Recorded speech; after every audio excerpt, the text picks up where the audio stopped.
going. So, yeah, transcription has started. That's great. Thank you. Yeah.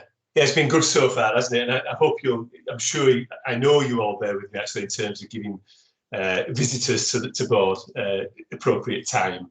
And I think the content has been absolutely terrific, hasn't it? So, okay, welcome everybody to the return of our Board of Directors meeting in public open. We did, of course, start at 9:30 this morning, and we're nearly at 1 o'clock already here today. But there's been some terrific content, debate, discussion. So thanks everybody for the input into that. We just have one more item, I think, on quality, which is Karen would normally, of course, bring to our attention anything she wished to bring to the board attention regarding the COVID-19 vaccination programme. So Karen, shall I turn to you and just ask whether there's anything you wish to particularly emphasise, or indeed I think you were suggesting maybe circulating a report amongst board members, but whatever you think best, Karen. What do you think? I can circulate a note round with the key highlights. I suppose it's in two sections really, and Pat probably needs to be here for the second section, which is uptake amongst our staff. But I'll just do a quick briefing while the others aren't here, if that's okay. So we continue to roll out the vaccines across the city. As you can see, there's going to be a mass push of vaccines to save Christmas the weekend after next, of which we've got, I think it's something about 6,000 extra doses coming into the city for that. We are also doing the grab a jab, so walk-in sessions, and that's working really well. Rivington's Pharmacy, Broadway and Jake as well. We are seeing low uptakes in comparison with other places, but that's probably to be expected. So the sort of 70, 80 pluses are coming forward, the younger people not so much, clinically extremely vulnerable not so much as well, but we're doing lots and lots of activity, communications and work around that. The other big push that we're having is for pregnant women. ITU touched on it a bit earlier, but we're seeing really poor outcomes for women and babies who are pregnant that aren't vaccinated. So a real big push for that as well. So all the governance that should be in place for us as a board in relation to the vaccines is in place. We continue to meet weekly, with me chairing that as SRO for the city, and PMO support from BTHFT. I have to do a big call out for Gordon at the CCG, whose last name I can't remember for some reason now. Gordon Todd, I'm looking at Julie. It is Todd, isn't it?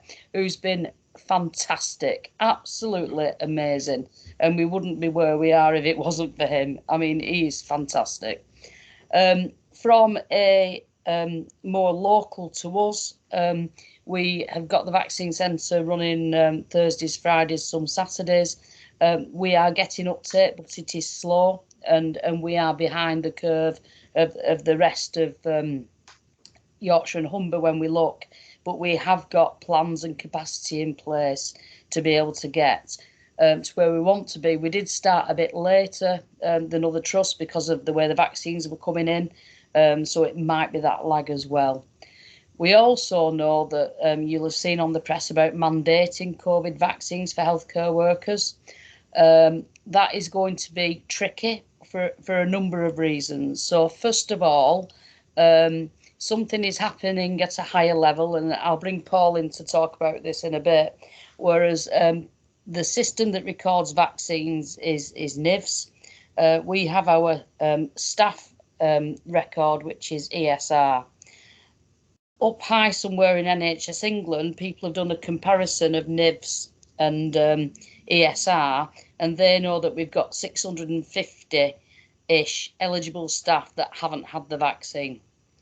And that's the staff that we need to target. The problem is we don't really properly know who those staff are because of information sharing and what's been agreed in that. So that is something that's being worked through at the moment. So the plan is to target these staff and encourage. We've got high level figures, but not, I don't know that Barry Senior hasn't had his jab and therefore I need to go and have a word with Barry Senior. What they saw in care homes when this was mandated was that I think they lost about 3% of staff who still refused to be vaccinated. I think the context of that is, though, that some of the care home staff are amongst the lowest paid and the lowest bands, and they could find alternative employment in the shops and things like that if they chose to.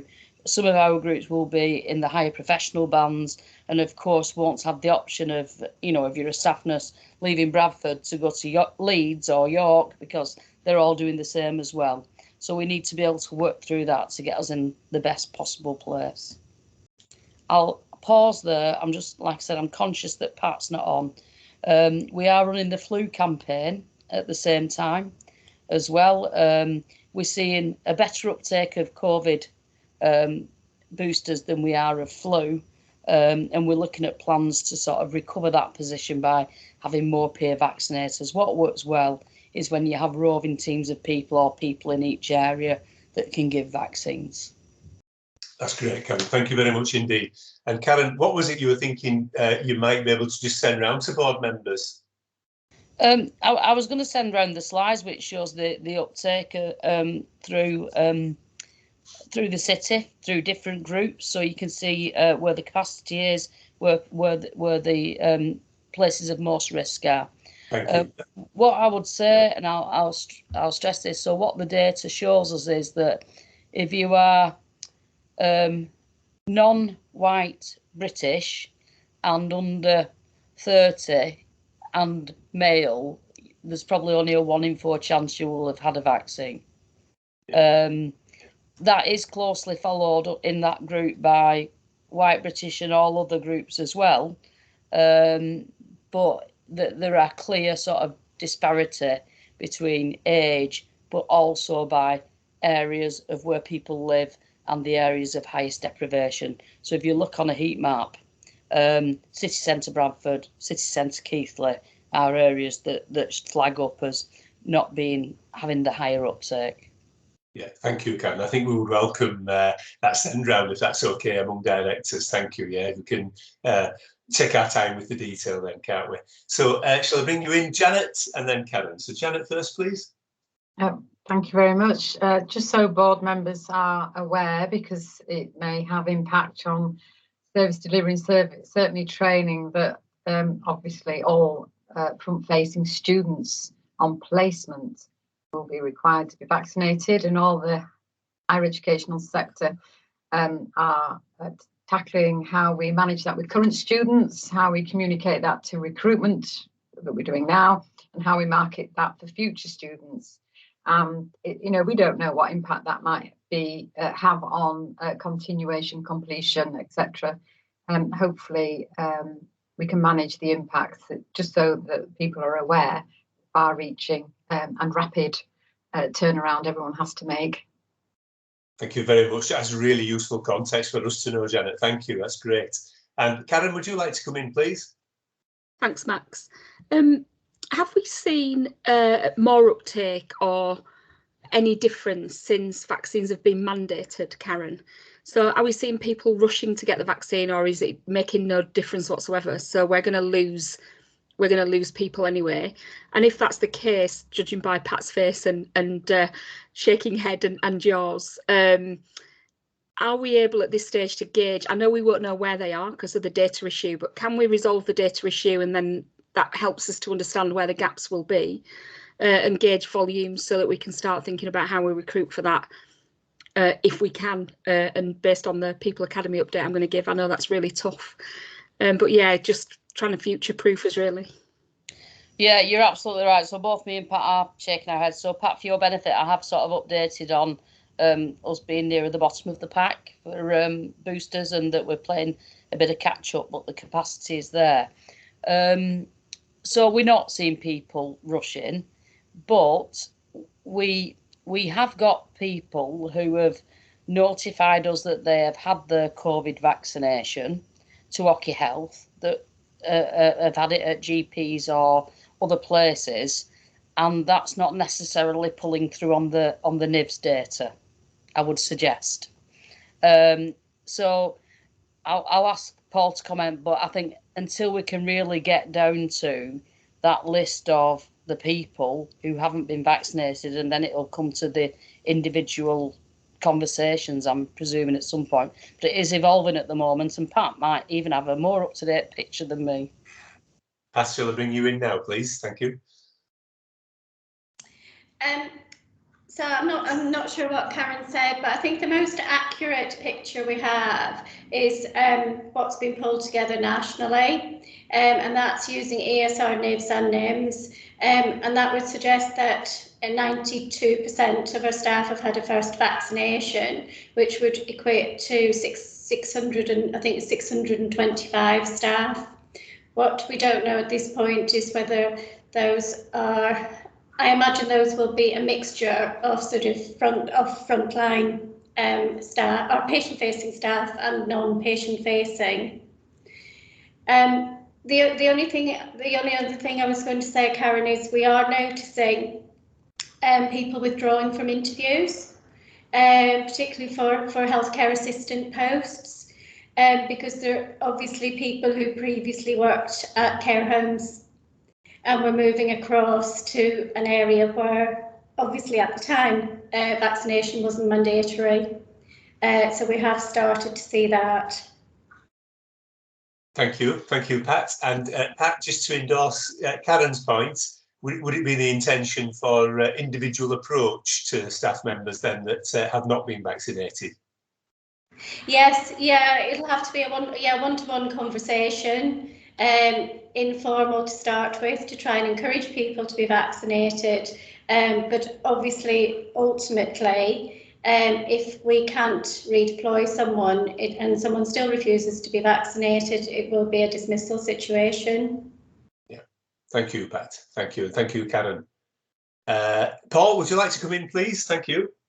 Yeah, just very briefly, Max. I think that there are two things conjoined that were sort of related to each other, but we want to equally separate. One is our active programme to continue to promote the benefits of vaccination to our workforce. And the second one is trying to get what are data points in three completely separate systems, some of which are data points that are voluntary in the first instance, in the sense of the ability to communicate to an employer, for example, your vaccination status, trying to triangulate those, and then to get from a level of generic, which would be perhaps the way in which the centre can run, inverted commas, a league table, to the precise and specific, which is what we would then need to target someone for that dedicated and follow-up conversation about the implications for them if they stay unvaccinated. So I think I wouldn't want to confound the board by not reflecting that we're doing everything that we can, regardless of needing to chase down data items which feel naturally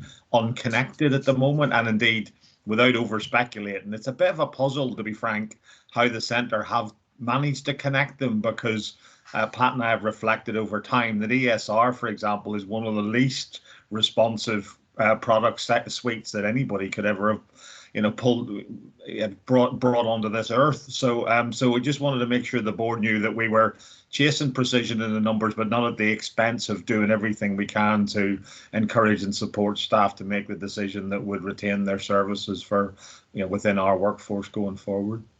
Quite right, Paul. I can see some nods around the table as well. So thank you for that, Paul. That's useful information. Mohammed, would you like to come in, please? Thank you, Max. It's a question for Pat, really, just to follow up to something you said, Pat, around people not taking up the vaccine and potentially going into a dismissal situation. Just interested in kind of how that would work. Is it a hard kind of cliff edge? Is it what kind of discretion you have? And is it something that's an instant dismissal, or is it a prolonged kind of notice period kind of affair? Because I think that could have an impact kind of both on, I guess, individuals, but also on the HR team and others. Because if there are a significant number of people that are involved and they have to be managed out of the organisation, we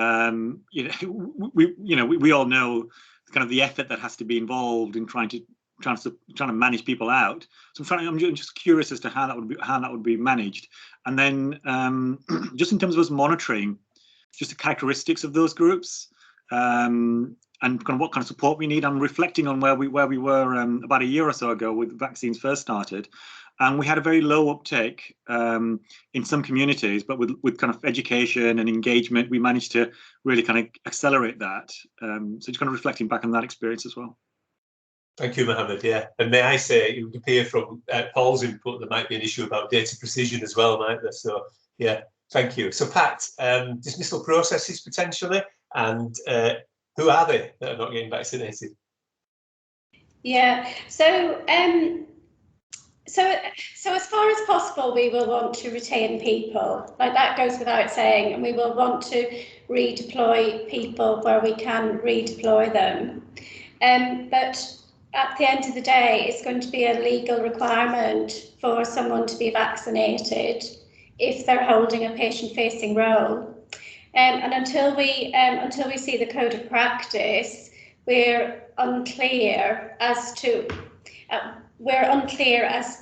the extent of roles that will cover. And the more extensive the roles, the less opportunity there will be for us to redeploy people.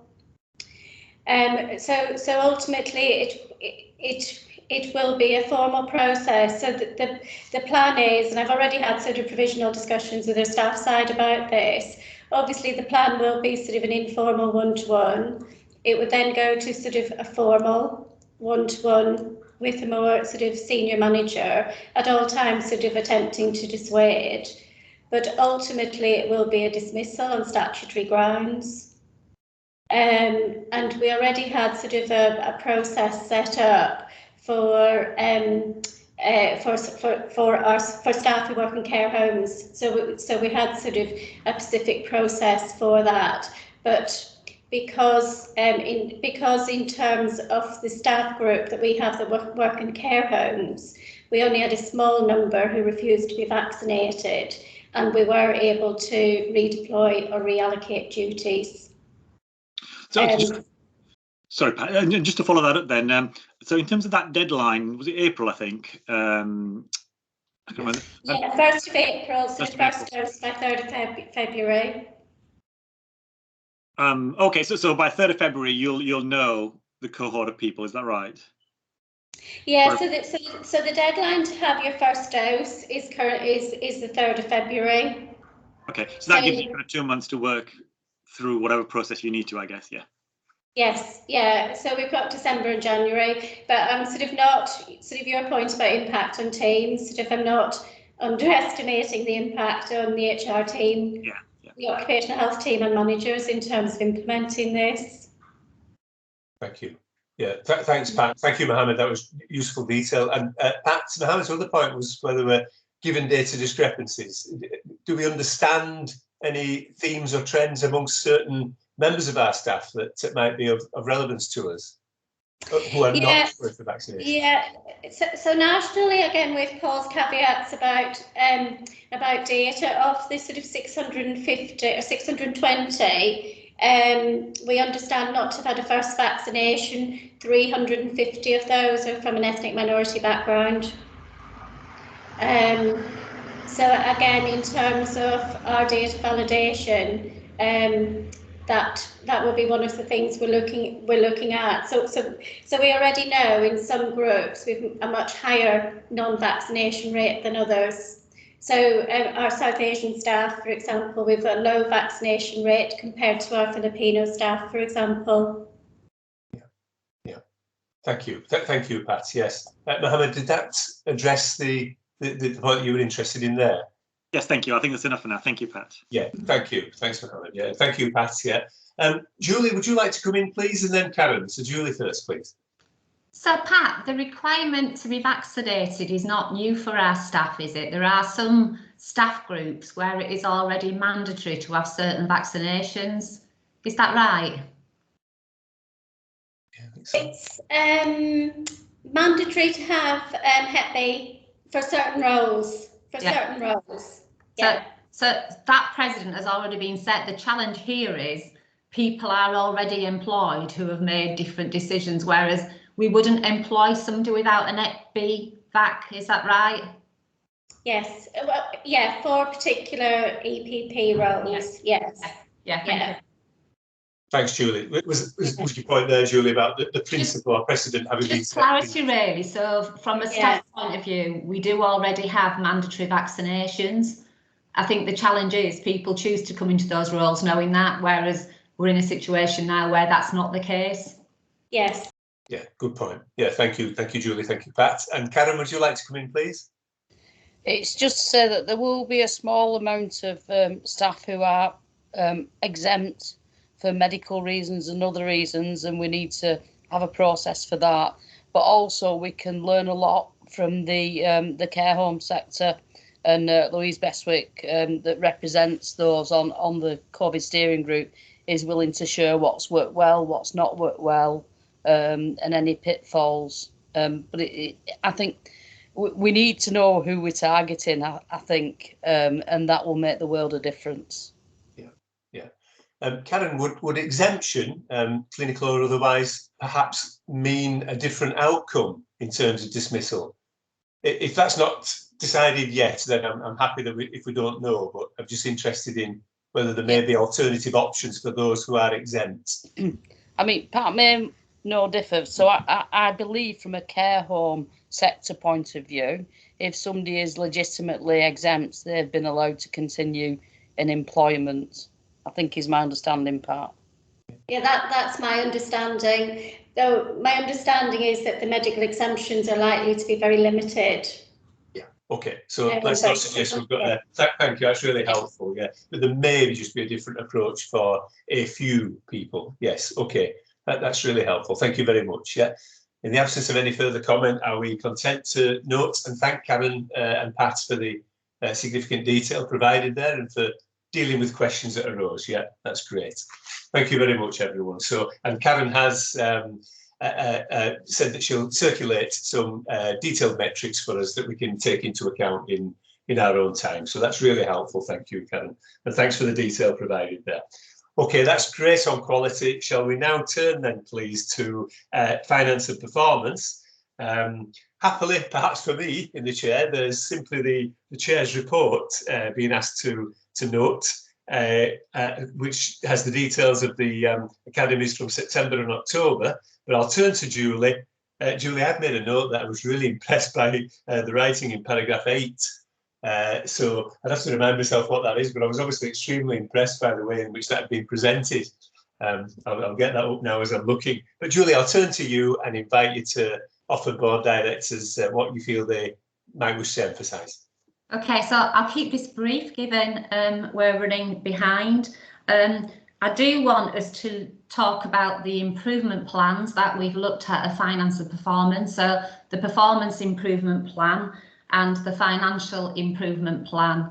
And I think on the performance improvement plan, probably one of our biggest challenges is recovery out of COVID as a board. And I think we need to be cited on that performance improvement plan. And if I just give you one of the trajectories out of it, we will have 40,000 people waiting for an operation in Bradford. That's a significant number, and I think you know, in our move to outstanding, we need to understand how we are going to recover that, and I think that's work for us to do as a board. I know we've got a session as non-execs on that, so we can understand it in more detail and understand some of the trajectories that have been set. Lots of work going on, but we need to make some of that recovery in our move to outstanding. So I just want to make that note. Both the performance improvement plan and the financial improvement plan are linked to the CBU accountability framework. So it was really good to see those and see how they're linked down to different levels in the organisation. So good piece of work, but we need to see some of the results now coming from them. Nothing much to say on finance. You've got the detailed report, break even for half one, and we've looked at the half two plan. We are asking board to delegate approval to F&P in November to sign off that half two plan. What I would say is we're sat here now in the middle of November, the half two plan started in October. Actually, we're on with delivering it. So that is due to lateness for guidance rather than anything on our part making that plan be late in coming to us. So we are going to ask the board to delegate approval for that plan down to F&P. You've got the detailed finance report, you've got the detailed performance report. Probably the only other thing to pull out is we approved the core standards self-assessment with substantial compliance on behalf of the board. So that was delegated to F&P, and we did that with 46 out of the 48 standards met. The other two standards where we're partially compliant, we looked at the actions that would take us to full compliance, but that has been sent off as approved on behalf of the board. I'm not going to pull anything else out, Max, because I think the rest is there in detail and we talk about it lots, but I do want us to, you know, we've said all the things we're doing well. Recover it is a massive challenge, and I think as a board we need to be cited on that and the importance of that. Thank you very much, Julie. That's extremely helpful. Yeah, thanks. And of course, we do have the reports and the covering report, and I'll come back to the recommendations. Julie, and apologies if I'm wrong here, but may I just come back to that point you made about the 40,000 people? Yeah. My understanding from conversations with Sarge recently, actually, is that is a total figure and not necessarily people who are waiting for specific treatment. So it may be investigations, it may be 10,000 of those, for example, are follow-up outpatient appointments. So it might be that the 40,000 is waiting. So I know we asked for a number just to focus us on the people bit in F&P, and it was 40,000. So it probably is, Max, that the 40,000 are waiting for something, but that's still a substantial amount out of the population of Bradford, and a massive challenge for us as a trust. Yeah. No, that's great, yes, Julie. Apologies, yeah. I certainly don't minimise the importance of those 40,000 people, but I think it's what they're actually waiting for is a different matter. So waiting for something. Yes, it might help actually to get us a bit of detail on that. I managed to find the email note that Sarge sent to me, so I'll try and arrange for some detail to be sent out on that. Well, Sarge is coming along to talk to non-execs as a development session on the recovery plan, so it will be helpful for us to get into some of that in there. Perfect. And some of the trajectories and how we're going to measure against them. Yeah, I'll make sure that's included in there. Yeah. Thank you, Julie. That's smashing. Yeah, great stuff. So, Tim, would you like to come in, please? And I'll open up for any questions, comments, thoughts, additional detail required, etc. So, Tim. It was only just to clarify that last point, Max, that yes, you're right. It's the admitted and the non-admitted. It's the total waiting list, rather than just those waiting for an operation. The only other thing I would say on that is that our sustainable waiting list is about 28,000. So 40,000 is clearly too high, but we would normally expect to have a waiting list as a trust. But I think I agree with everything Julie said. We've designed the performance framework to have 10 sort of key KPIs that we will report on to the F&P committee, so we can really track those trajectories. So just in full support of Julie's update, Max. Thank you very much indeed, Tim. That's really a helpful detail. Thank you, much appreciated. And so I'll open up, and can I just remind people, of course, that Julie makes sure helpfully, thank you, that we have the finance reports and the performance reports amongst Annex 1. Linked in with that, of course, is integrated dashboard. So it's right that I just remind you that those documents are there, and that if you haven't already looked, there is additional detail, of course, held in there. So shall I just see whether there are any further queries or questions? Julie's ask is that we note the discussions and outcomes from the Finance and Performance Academy meeting, particularly on the 27th of October, and we are asked if we would delegate authority to the Finance and Performance Academy to approve the second half, months 7 to 12, finance plan at the next meeting on 24th of November 2021, prior to the submission deadline of the 26th of November 2021. And that plan, of course, is included at Appendix 1. And Julie, it's right, I think, isn't it, that I emphasise that any director who wishes to attend the Finance and Performance Academy is welcome to do so if they wish to come along and hear the discussion on that. Of course, yeah, and we have been through the Half-2 plan once at Finance and Performance Academy. For those who want to look in detail, it's there. And I think the changes are small that we will be seeing next week. So the changes to that presentation are small. I think there's a small change to income and expenditure, which Matthew sent me through yesterday. Great stuff. Thanks, Julie. Yeah, so board are well cited on likely intentions. there is an open invite to directors if they wish to join the Finance and Performance Academy on the 24th of November. But the ask of board is that are we sufficiently assured that we can trust our colleagues running that academy to approve the H2 as is circulated to us. I can see some nods and some agreement. That's absolutely fine. I don't think there's any suggestion that that's not right. And good, I'm glad about that, because we've got a well-functioning academy there that can see that through for us, and of course allows us to meet the submission deadline as well, because they're meeting a couple of days prior to that.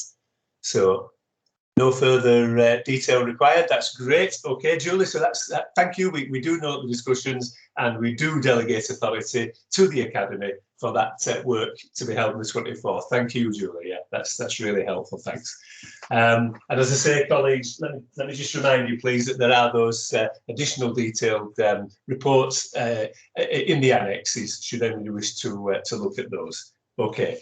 People content with what we've heard? I know we'd normally spend a little more time on performance there, but I'm grateful to colleagues for the time that we have here today. And indeed, as Julie said, just so that all director colleagues know, Saj has indeed committed to joining us on I think it's the 14th of December. It's our normal NED discussion forum, and the entire forum is going to be given up to a discussion on the performance improvement plan, and that'll be great insight for non-exec directors to understand what's being done there. So that's the intention. It's entirely in the context, of course, of supporting all the work that's been done, but it's our desire to understand a little more and to pause for questions and discussions. So thank you, Julie. That's great.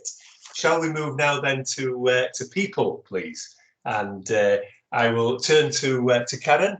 In the first place, I'm not sure if John may also wish to contribute to the discussions, but Karen, as chair of the People Academy, shall I turn to you first and invite you to bring to our attention what you think is important, please?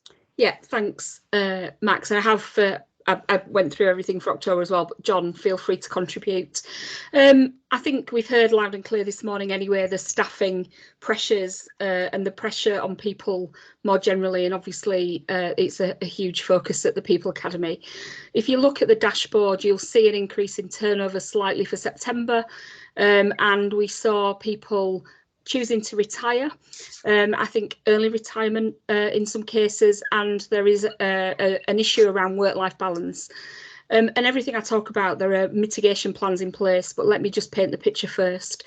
And sickness absence as well has benchmarked higher than other trusts in September. So the risks are very much around the pressure on people due to the reduced staffing and them being redeployed into other wards.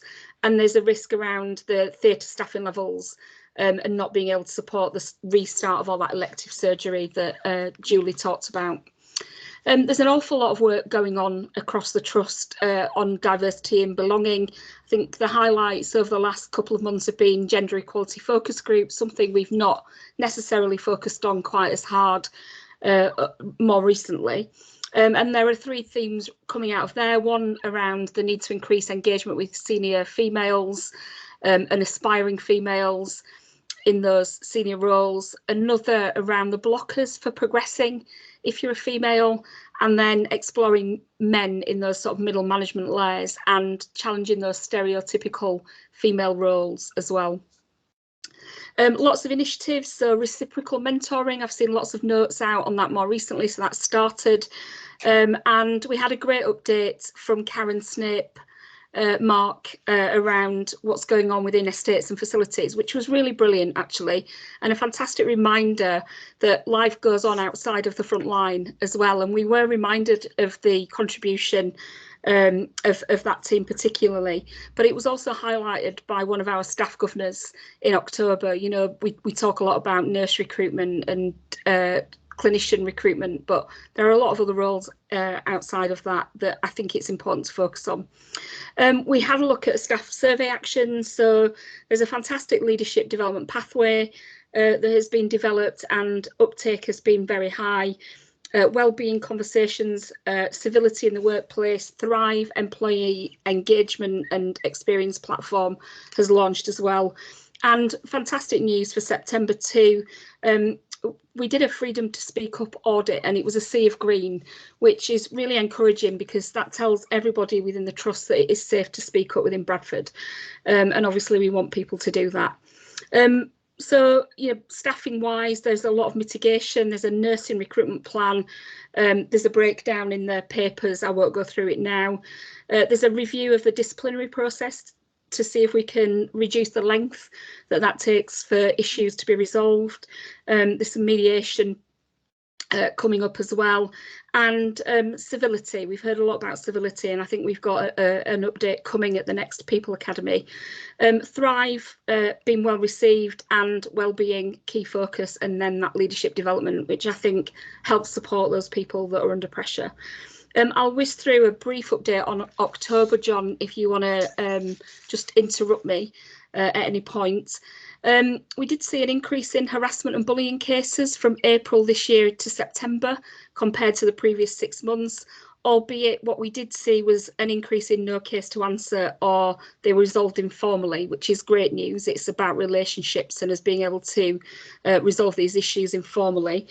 And again, that civility work will help, and we are introducing a freedom to speak up metric into the people dashboard as well, which will help. But October, we saw turnover stabilise. We did see a new metric on apprentice starts, and I was really interested to find out that there's 269 apprentices on apprentice pathways currently within Bradford, which is great news. And I know Karen's pushing on roles where we're looking to advertise to see whether or not those can be apprentice roles as well. Slight increase in the number of people identifying as ethnic minority in senior management positions, which is another one of our metrics. So great news there, but we did see absence increase again, mainly anxiety, stress, depression, and COVID related. So, the pressure is definitely taking its toll on people. There weren't any new risks, which is good. There weren't any amended or closed risks either. It's that staffing risk that does remain extreme, and obviously impacts patients and our people. There was an update on healthcare worker flu vaccines. I know it's on the same agenda point. Happy to give an update on that if you'd like me to, Max, very quickly. Yeah, that's fine. I can see that Pat's the author of that. I didn't know, but I'll invite Pat to come in. But yeah, we can do it that way if you like. And I'll just whiz through the rest and invite John and then Pat to comment. But I have noted as well. And again, a series of issues that we've got, but a lot of initiatives. So, there's a people winter plan, key focus areas around supporting staff with well-being, encouraging people to take their annual leave, menopause support, long COVID, risk assessments for new starters, a huge focus on vaccines, access to PPE, COVID testing. So there's a lot of mitigation in place. Absence obviously becomes more of a worry during winter. And I know Pat's going to talk through looking after people, but there's some great initiatives there as well. And then a huge amount of work again on diversity and inclusion, the RES and the DES, so the work that's being done on EDI overall. They've all been submitted. There's lots of plans in place around engagement, co-production, recruitment selection, engagement with the networks, raising awareness of EDI, disability, compassion, equality assessments, and some of that work that I've talked about in relation to the Gender Equality Action Plan. And we've heard again the update on vaccines and the impact that could have. So we're trying to mitigate all of the issues clearly with the actions in place, but as soon as we start to see a difference, then something else comes up, and we've just got more worries really. And the last thing I'll leave you with is John spoke about unsung heroes from a corporate governance perspective, and I think it's worth just calling out some more. The HR people team, OD, etc., are doing an amazing job, and all of the others that we talked about in this session of supporting everybody. So the whole trust's under pressure, but there's a real pull of teamwork and trying to mitigate the issues across the trust, and mitigate all of those challenges. So John, I don't know if I've just done justice to October and if there's anything you want to add. Great stuff, Karen. Thank you. John, would you like to add anything at all, please?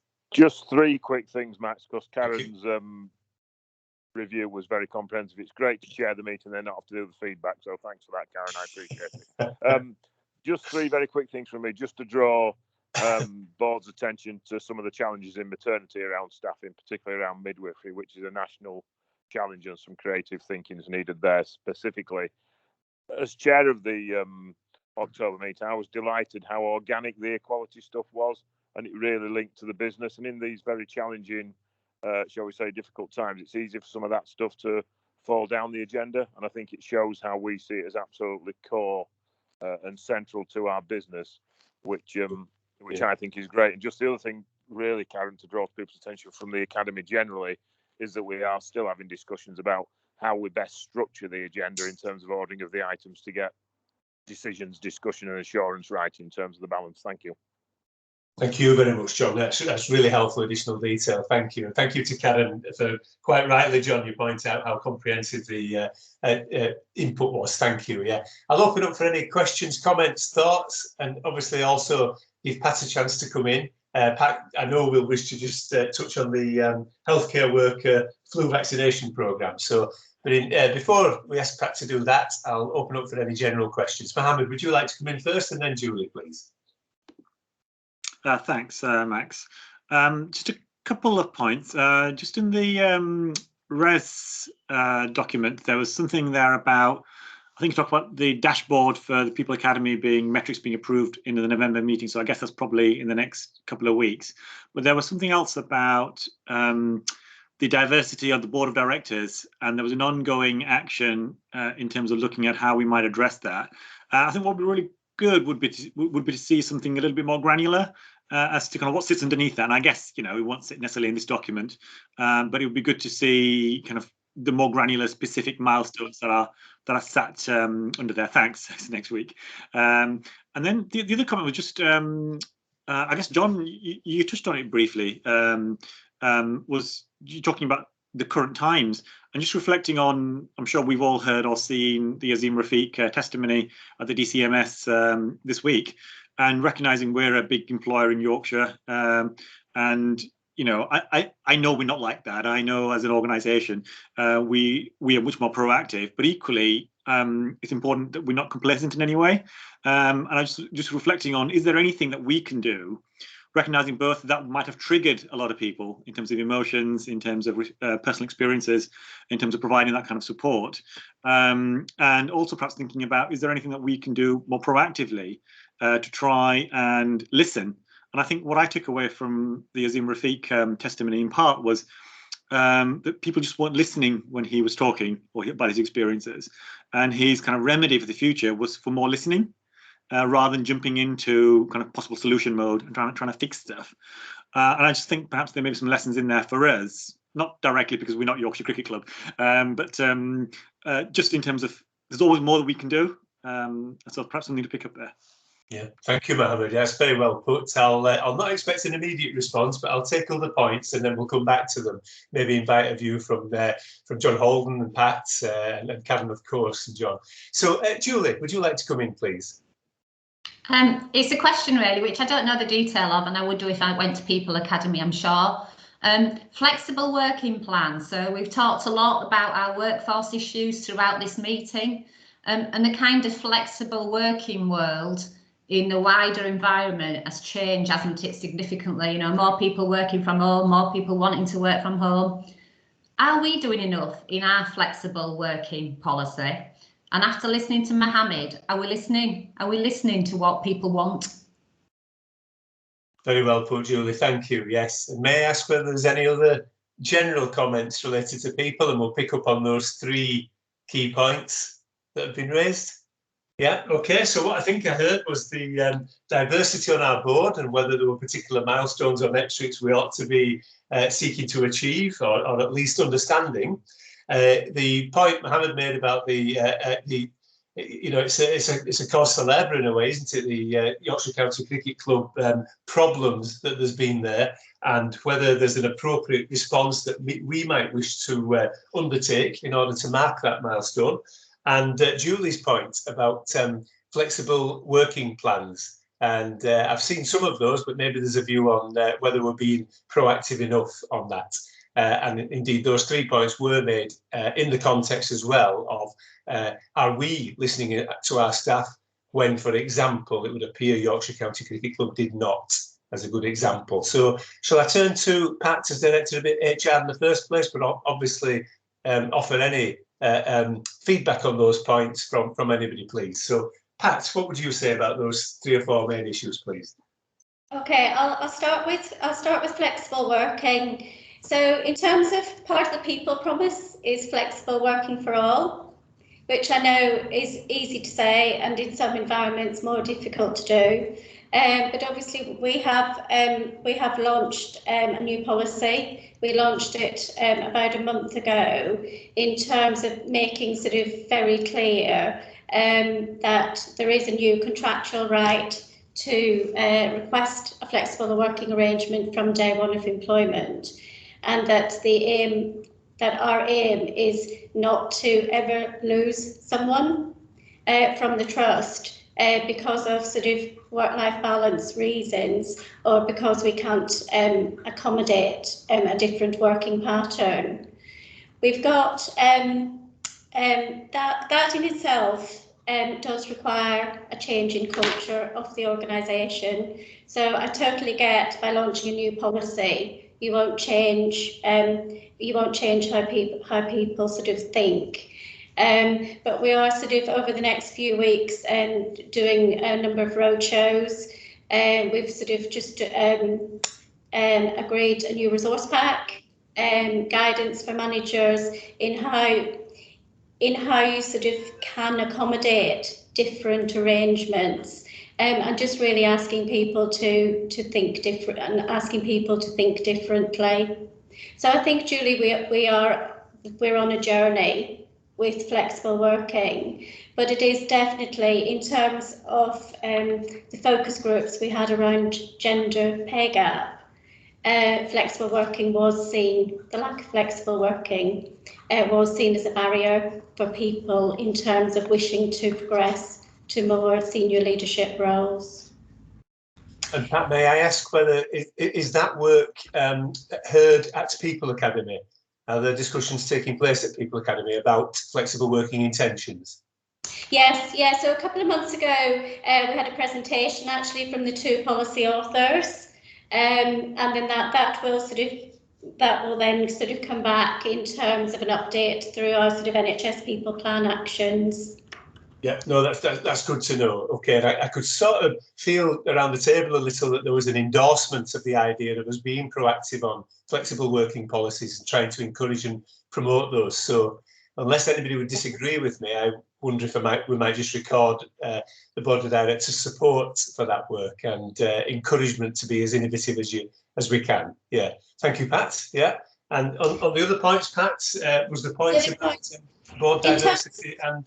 So, yeah, so board diversity was very much looking about how we recruit to vacancies that arise on the board. So in terms of sort of thinking about sort of diversity in its widest sense, in terms of how we target. And looking at representation of the board, obviously against a community. So it's very much in terms of, we were looking at how we would plan for vacancies as vacancies arise on our board. I'm probably not explaining that very well, but it was around that recruitment piece and then also that succession planning piece. Yes, I know. Mohammed has previously spoken passionately about succession planning and trying to be more innovative and open and diverse in those ideas. Mohammed, did you wish to add anything further to your point about that, or was Pat's response helpful?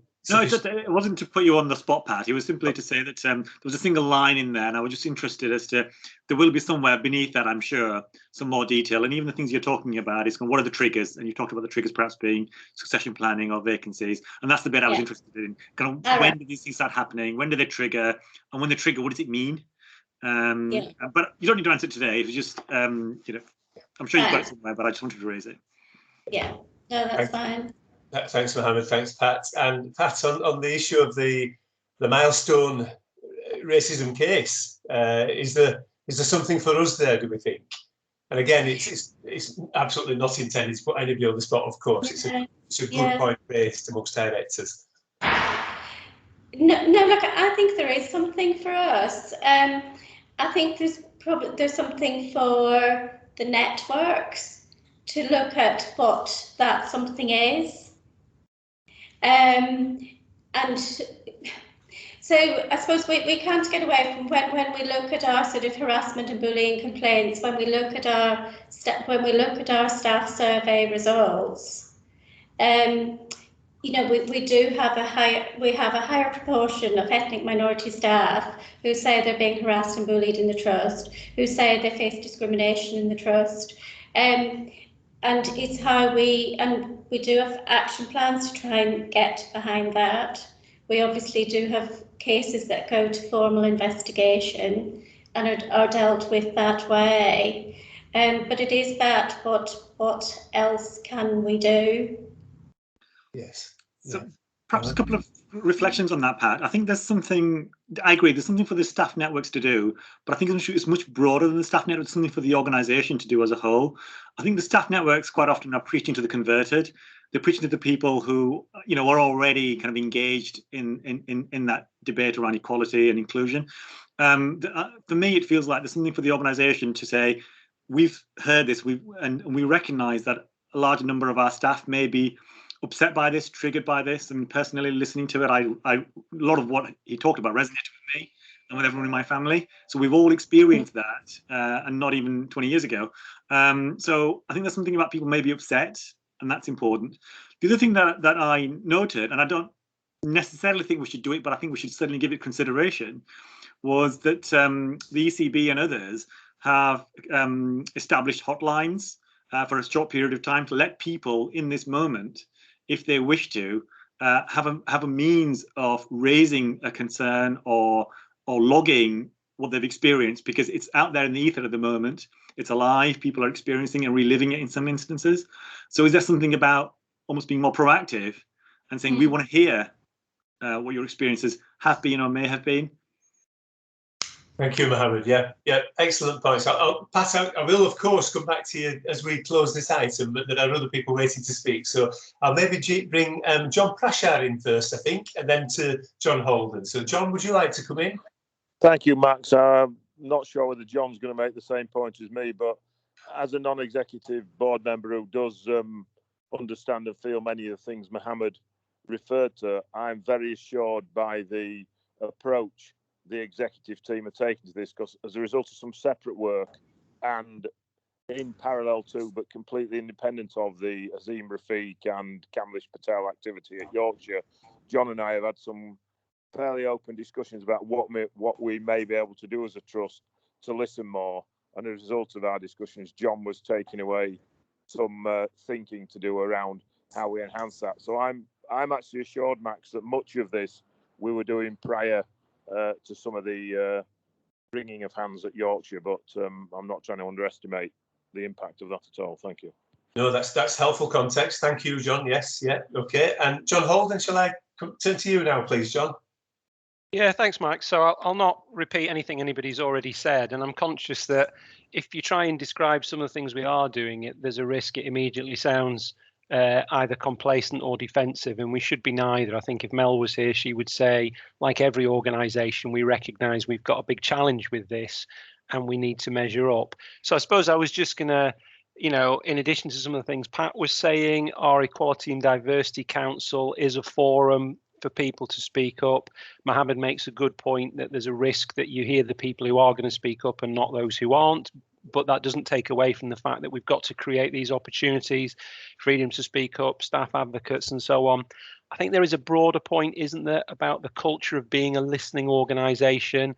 And I think we're doing a huge amount, our OD team, who've already got some plaudits, are doing a huge amount to sort of make it clear that we may be a big institution, but we absolutely want to hear from people. It might sound like a trite example, but appraisals this last year have been all about well-being. We've practically parked the performance management element, and it's been very much about conversations that, you know, start with a kind of how you're doing, how's it been, how you're feeling.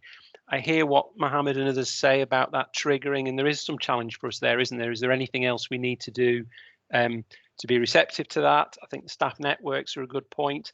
I think some of the reverse mentoring we're doing is helping with the idea that actually all of us need to be more receptive to walking a mile in another's shoes, because it isn't always easy.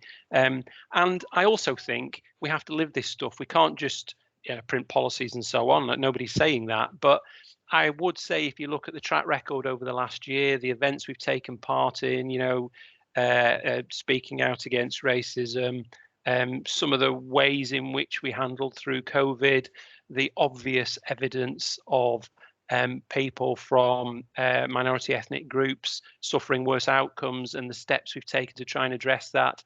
I realise it's not quite the same point being made here, but I believe we have to walk the walk. We can't just say, oh yes, this is what we believe. We have to show that we take action where it's needed. So I think we're making progress in the right direction, but I hope that doesn't sound like either complacency or denial, because it's neither. We've got a lot of work to do.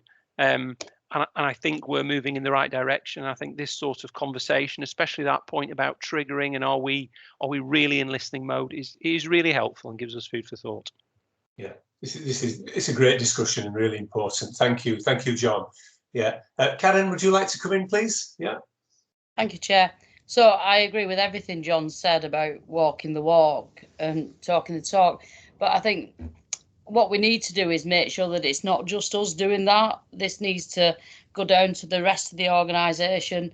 So I had a maternity safety meeting yesterday. There was about 10 people on it, and they were actually talking about Black Lives Matters events from last year and sort of saying how nationally and locally, lots was said and lots was done, but so what? Has it actually moved on anywhere?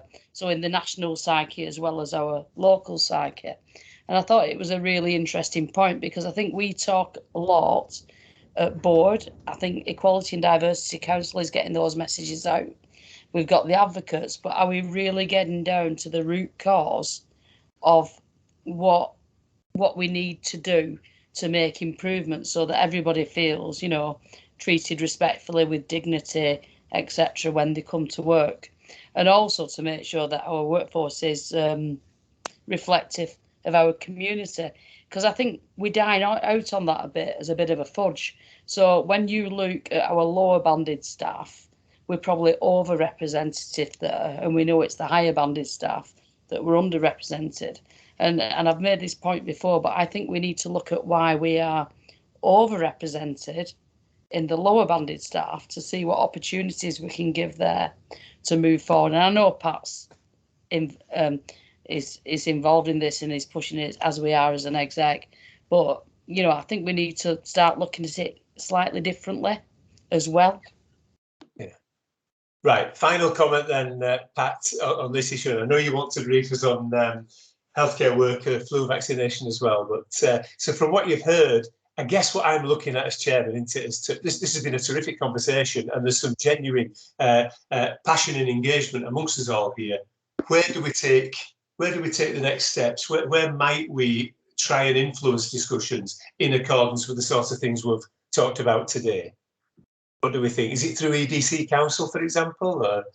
So I think it's through EDC. I think it's through EDC. It's through People Academy, and it's through the networks. Yeah. Okay.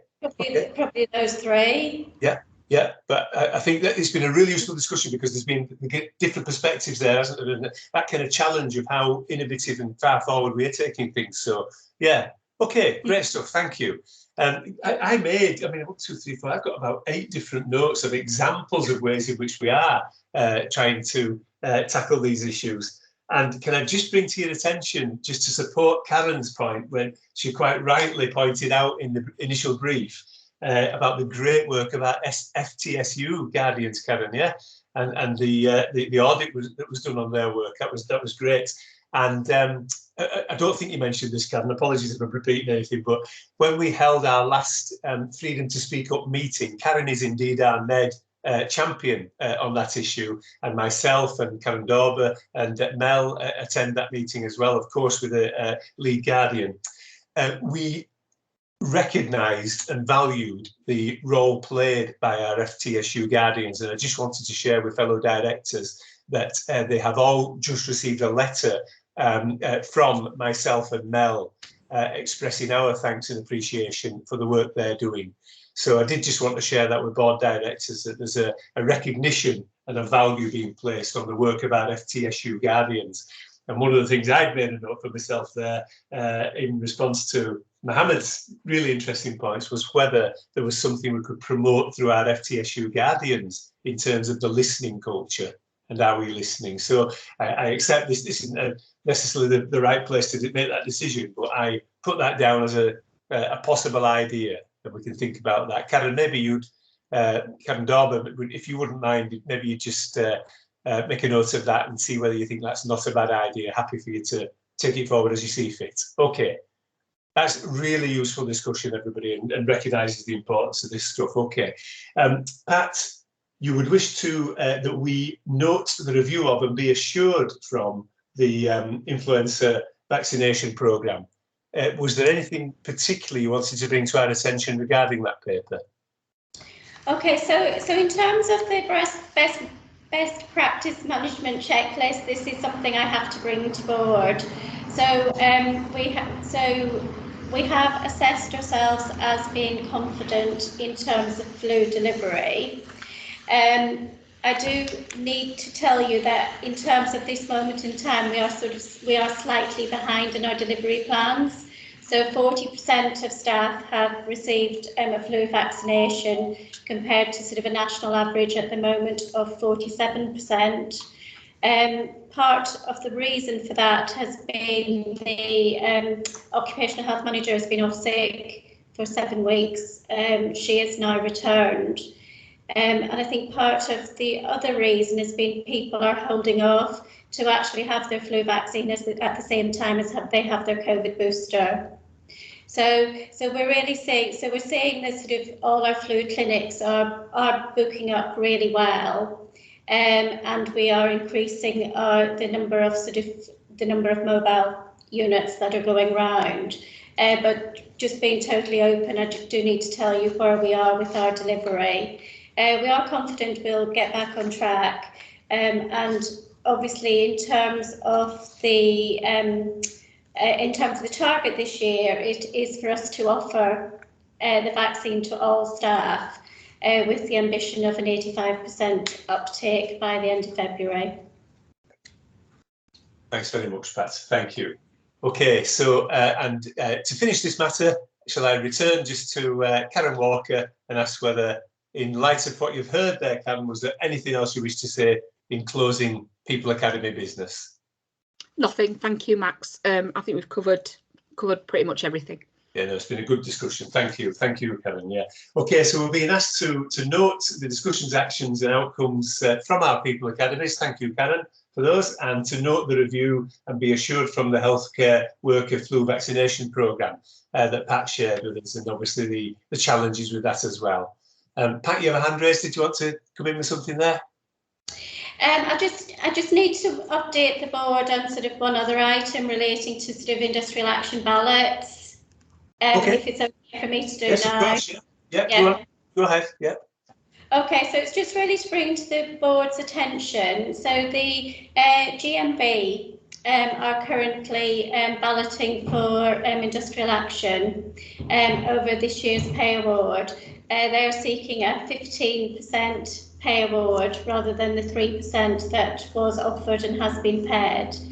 In terms of impact on us, we don't feel that that will have a significant impact on us because we don't formally recognise the GMB and they have a very small membership. So we have something like 25, 28 members.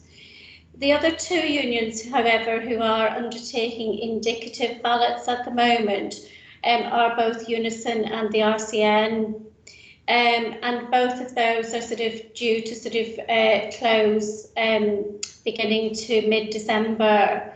And again, those ballots are around this year's pay award, and again, really testing the appetite of members to either take strike action or to take action short of strike action, again over this year's pay award, not over anything that will potentially come next year. So I just thought it was important for the board to be aware that that is going on in the background. Are those ballots underway as we speak then, Pat? Yes. Yes. Okay. Thank you. Yeah. Thank you. Okay. I think we'll note that in the. It might not be sensible to get into involved debate about the issues, particularly then. We'll note that and appreciate an update if it comes. Okay. Thanks everybody. So we're being asked to note the academy outcomes. Pat's comments there on industrial action ballots and the flu vaccination progress. Consent to do that? Yeah. And I think we've a promise from Karen and others there that we'll take the useful discussion points that were raised there into discussions amongst execs or different places at which they can have an impact. So thanks everybody. Item 15 is for us to note our equality update, race, disability and gender. We're helped again by the papers that are circulated, but again, Pat, I'll turn to you and ask whether is there anything specifically you would wish to bring to our attention to note, please? No, I'm sort of happy to take this report as read. I just thought it was important for the board to be fully cited on the action plans that are in place.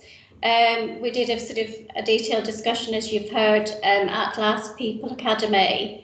And the action plans were approved.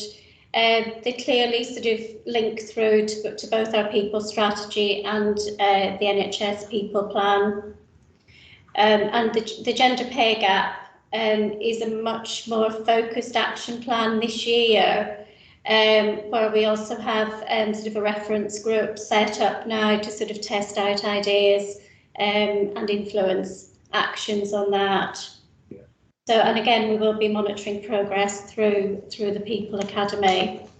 Thank you, Pat. So again, this is certainly not in the spirit of resisting any conversation or appropriate challenge, etc. about this, but we're helped again with really useful documents and the 4 appendices, of course, that give us significant amounts of data.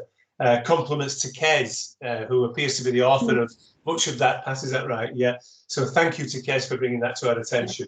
What we're being asked to note, please, is the contents of the report, and we're being asked to approve and endorse the Res, Des and Gender Equality Action Plans, which are appendices 1, 2 and 3.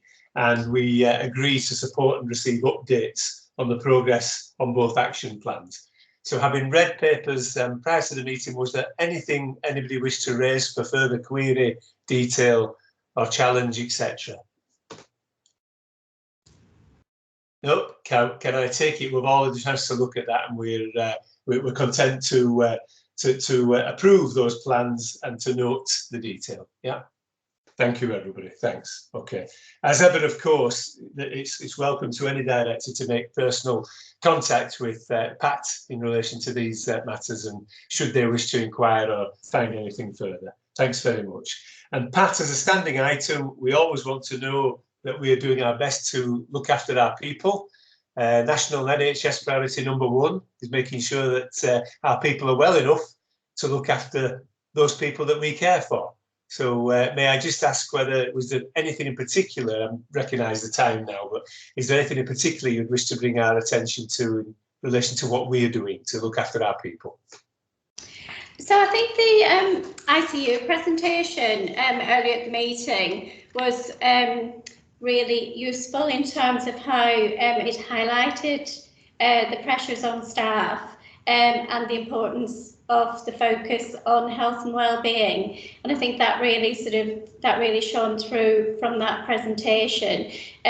Not just the need to have sort of formal interventions in place, but the importance of teamwork and peer support. I know that sort of Rob Webster at the sort of chief exec briefing last week again stated that the number 1 priority was staff well-being, and he reiterated obviously the support and care available both at individual organisation level a West Yorkshire level and a national offer. So it was just really to, I suppose, assure the board that sort of we're doing the same. So in terms of sort of at each executive to CBU meeting, we are sort of checking out the sort of health and well-being of staff, checking out if staff know how to access the support and what support is available, and asking the question, is there anything else we can do, or is there anything else you need? I think you've heard from various presentations this morning that it's not easy. It does continue to be difficult. And I would say that that's not just in clinical areas. There are sort of tremendous work pressures in corporate areas as well. We are continuing to see a month-on-month increase in sickness absence, with anxiety, stress and depression the most common reason for sickness. So again, we are sort of constantly promoting the offer that we have in terms of interventions, for formal and informal, and that sort of peer support piece. Again, we sort of continue to message the importance of taking annual leave and taking rest breaks, and we do try and balance the need for staff to pick up additional shifts with the need to ensure that staff are taking adequate rest and aren't working continuously. And that's not always easy, but we are trying to get that balance from a sort of a safety and welfare perspective. This week has been Anti-Bullying Week. So we have been promoting anti-bullying. We've had a Thrive stall in the concourse, and again promoting well-being through that. And I think, as I mentioned in the chat, we interviewed for a second psychologist yesterday for the staff support service, and we have successfully recruited to that post. So I suppose just to summarise, there is a lot happening in this space. One of the things I do hear sort of time and again is actually, yes, we know what there is, we know what support is available to us, we know how we can access, but it's the time. I don't have time. So that's something we are trying to get underneath. And I know sort of our psychology service and staff support service are sort of continuously looking at sort of innovative and different ways to engage with people. Thank you very much, Pat. Yeah, that's really helpful and in keeping with our desire to make sure we're looking after our people. Thank you. Does anybody have any questions, comments or thoughts regarding that? Are we assured by the work that Pat and the different teams are doing? I think we are. And we endorse that as well, of course. It's important to us. Is that okay, everybody?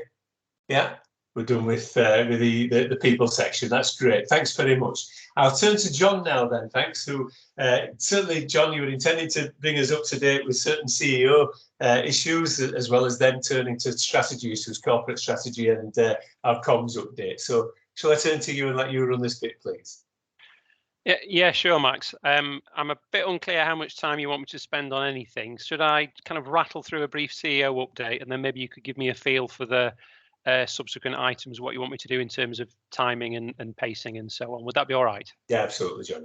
Yeah. Okay, yeah. so in terms of the CEO update, Mel conventionally does people, partners in place, and as you know, we're doing people, patients, partners in place now. So I'll just give you a very brief update under each of those headings, kind of what we've been up to since the last time board met.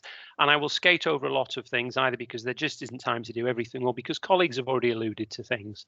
I wanted to begin by acknowledging the recent incident at Liverpool Women's Hospital, and as a trust we send our thoughts out to our colleagues there. It's a reminder, if we needed it, that we have to stay vigilant along with all the other things we need to do.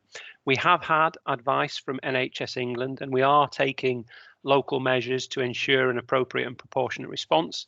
Wouldn't be appropriate to go into all the detail about those here, but just to assure the board that we have received that advice and we are, of course, acting on it.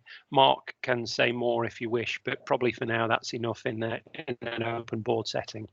So people, lots and lots going on. Pat and colleagues have alluded to the launch of Thrive. The platform went live on the 7th of October, and it's been a great initiative and gives us a real platform. Development and opening of new staff facilities, including changing and yesterday the cycle compounds at BRI and at St Luke's. These are significant investments. They get a lot of attention from across the country actually, and they also help to feed into the wider kind of well-being and you know, trying to do our bit to support our people. Not enough time here to go into detail, but we're very proud. It's been a very good achievement. We've touched on the mandatory COVID vaccinations. I suppose something else that's had us in the headlines, this is the awards season. This is when many of the big kind of colleges and magazines and so on bring out their awards. We know previously we've had people finalists in some of the HSJ awards. We've had a winner in the Nursing Times Awards since we last met. That was the QR codes where Charlene Brown and the Plaster team were recognised in the technology and data in nursing category. We've had the Nursing Times Workforce Awards, where our Equality, Diversity and Inclusion team was shortlisted for Diversity Team of the Year, and our Palliative Care team were nominated for Workforce Team of the Year at the Nursing Times Workforce Awards. And the fantastic news, if you haven't caught up with it, is that last night they were the national winners of a Nursing Times Workforce Award for the development of a virtual end-of-life ward in an acute hospital. It's a really prestigious prize. It's a fantastic achievement. We're incredibly proud of our palliative care team, and it's very nice because it touches lots of bases, not least that kind of virtual way of working. So it's a superb achievement. We're very proud of them. In the Race Equality Awards, our Equality, Diversity and Inclusion team again were shortlisted. For Inspiring Colleague, Rakaya Mia was shortlisted, and as you know, Rakaya has been doing amazing work across the place, leading the community vaccine programme. But we did have a winner in the Race Equality Awards, and that was our chaplaincy team, who now, of course, are branded Spark, and that was for making a positive difference. So again, a wonderful achievement, completely recognises the efforts we're making, and I think plays a little bit back to some of the earlier conversation about the work we do to address some of the underrepresented groups. HSJ Awards tonight, we've already referred to, where James Taylor is up for Clinical Leader of the Year, and our COVID-19 heat mapping project is up for Acute Sector Innovation of the Year. So fingers crossed, keep your eye on Twitter. Under the heading of patients, I suppose I just wanted to outline some developments, which you could argue these are staff developments, you could argue they're patient developments. The truth is they're a bit of both. It's a virtuous circle. So our Outstanding Theatre Services programme began on the 13th of October. There's been a lot of learning from the great work that Outstanding Maternity Services has done. You'll see a lot of similarities and parallels. But it has a distinct identity, as you'd expect. This is about theatre teams taking ownership, taking the initiative. Anecdotally, he's not here, but Ray was telling me he's already had some soft inquiries from people who previously worked at Bradford, went off to where they thought the grass was greener, and now they can see what's going on in the Outstanding Theatres work and are interested in the opportunities to come back. And that's straight from the horse's mouth. Ray passed that on to me yesterday. We have, as you already know, relaunched GIRFT here at the Trust. Really important thing. We've got some great people involved in that, but we've talked about it already. And other things that we're doing for the benefit of our patients are some of the large capital construction schemes which have now been successfully delivered.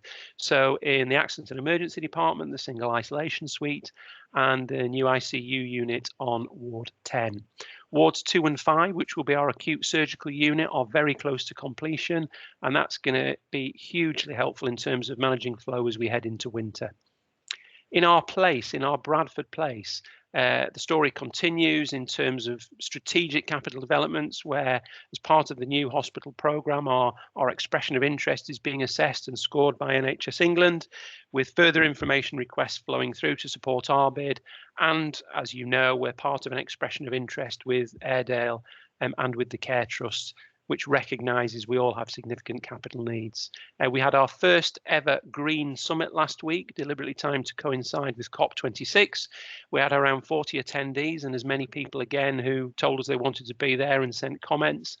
The reason for doing that was in part, obviously, just to kind of share what we're up to, but also to recognise many of our staff in their own kind of private lives really value this stuff, but it isn't always easy to make it happen at work. So we wanted to liberate them, to harness their energy and say, great, how do we do this? What do we do?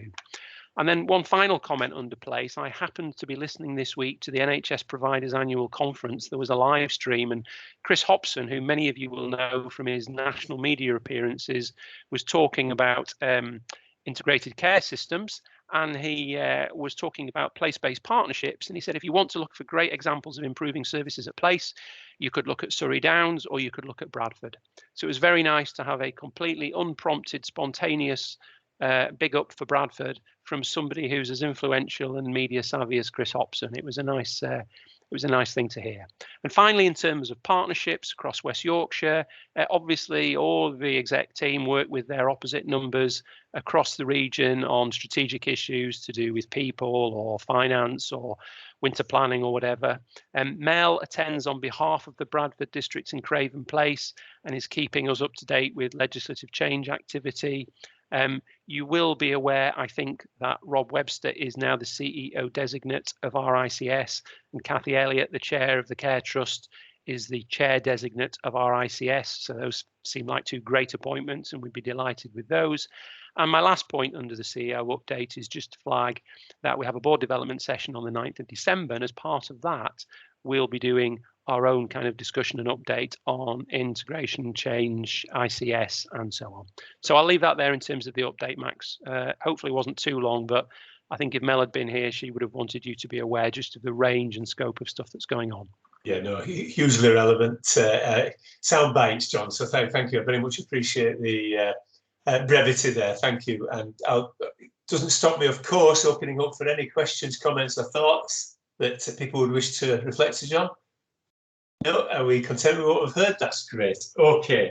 And so, John, we're moving into strategy. I think if these two things can be taken in sort of a couple of minutes each, we could still deal with them. I know that you're, for strategy, for example, you're simply asking that we note the progress and approve the work to date, I believe. And of course, the comms annual update is for us to note. But John, I'll turn to you again and ask whether can we deal with these? I don't. Thank you, Max. I don't need to say much more than that. The corporate strategy on the original trajectory, this would have been the point where I was bringing it to you and saying, "Can we agree this now goes to print?" We have decided, for the reasons outlined in the cover note, that we actually want to launch our strategy in the spring. It times perfectly with the ICS and the place-based partnership. We think there'll be a new strategy from them as well, and some of our other underpinning strategies will be at a greater stage of maturity. We will take the opportunity in the intervening period to continue to refine this document. Had some great input from the meeting of NEDs last week. We've reflected some of that in the cover note, and I think there will be instead now a further opportunity in the new year, probably at our next board meeting, which will be January, to say, right, here is the draft. I don't want you to infer from that I don't think this draft is any good or it needs a load more work. On the contrary, I'm very pleased with where it's got to. I always want to improve drafting, and I will do. And I think you've given me some food for thought in terms of how it comes across. I'm very happy with the piece of work as it is, but we do have the extra time. So I'm not asking for a definitive yes, no now, but I would like to be, I guess I want to assure the board that it's in a good place, and I'd like your confirmation you're happy for us to proceed and to bring it back in January, ready for that sign off. Thanks, John. No progress and approved work to date. So Barry, I'll bring you in first, please, and then Steph. So Barry. Thanks, Max. Yes, I've read the draft document, which I think is progressing very well.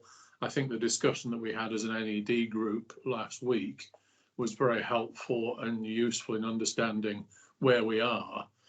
Just a suggestion, John, you make the point in the cover sheet that you've now collected comments from exec colleagues and NEDs, and they'll be worked on from here through into the new year. I just think it might be helpful to have a list of those points circulated, so that if there is anything that isn't on the list that someone thinks should be there, they can tell you now rather than waiting for the next version of the document in February or whenever, and just wasting some time.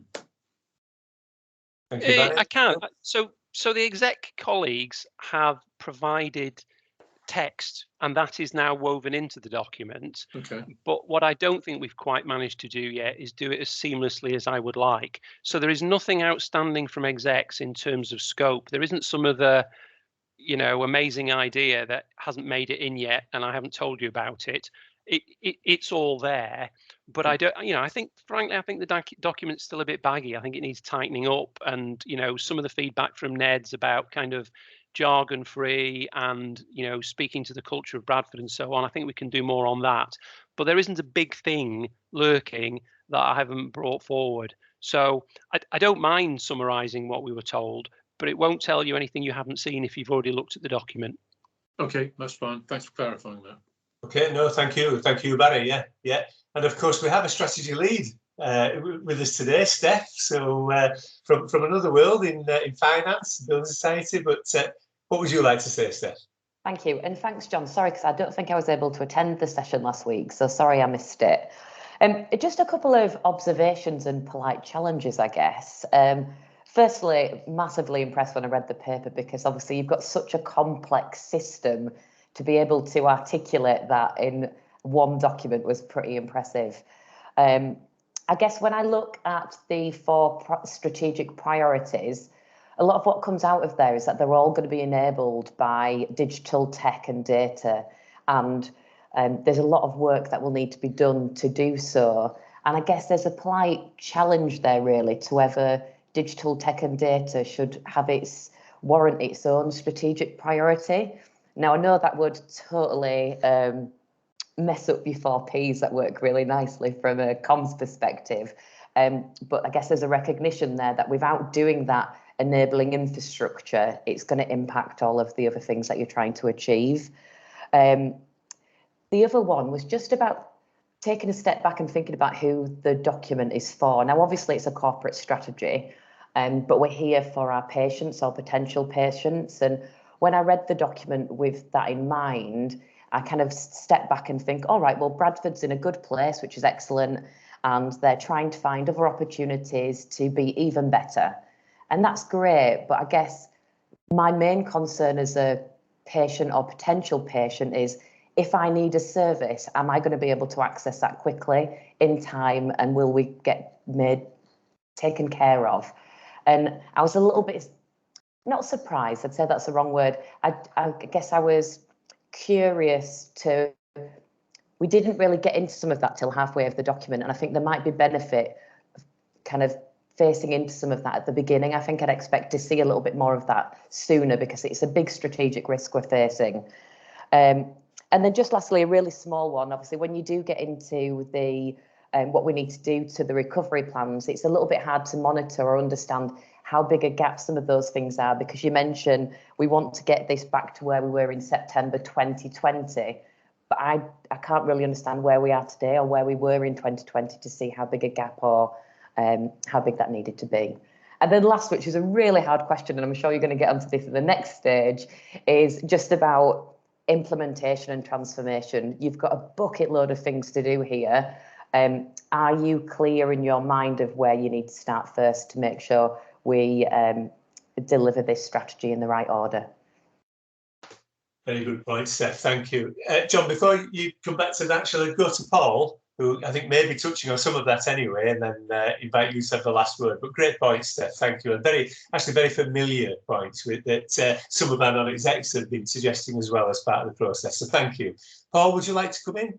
Yeah, sorry, Max. I'm just thinking about, I don't want us to tip into a substantive debate on the content at this stage, partly because of pace and partly because John's outlined, when we're actually going to continue to do that. But it was just specifically Steph's provocation really around the digital piece that there's a challenge for me always to say, a fiver's in the post, because that's always my response to any colleague around the director table who makes that point. But actually, I think the thing that John and I have been really keen to do, I've seen a history where you had digital as the appendix, you had digital as a footnote, then you had digital as the chapter, And the thing that we've tried to do, and I'm not a big fan of the phrase, but we've tried to maintain the digital and data piece as the golden thread, or one of the golden threads through it.